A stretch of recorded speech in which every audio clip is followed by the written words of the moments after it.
Good afternoon, my people.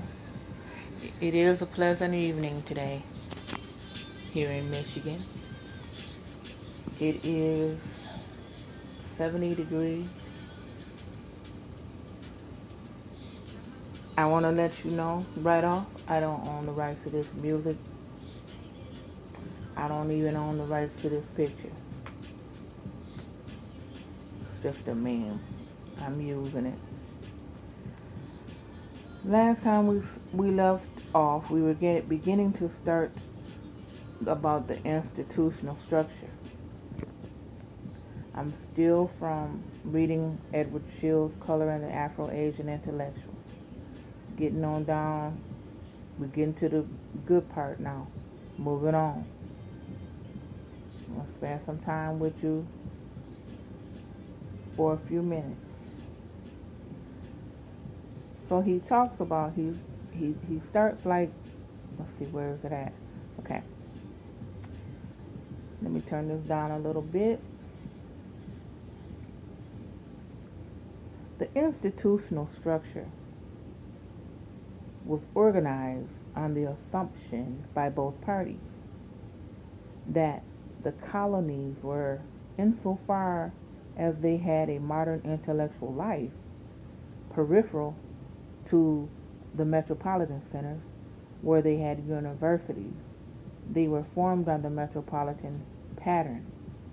Many who taught in them, indigenous and expatriate, were trained in the metropolitan universities. The books on sale in bookshops came from the publishers in the metropolitan countries, since the publishers were organized to supply the colonial market such as it was. The same was true for periodicals.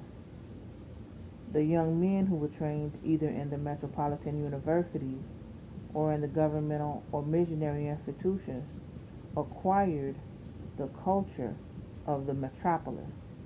If they became creative and productive, they did so as members of an intellectual community that had its center in the metropolis.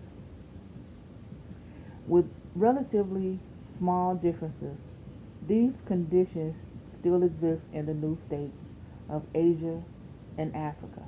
One of the constitutive differences between the center and the periphery in the intellectual community is that the scholars and the scientists of the center are more widely known.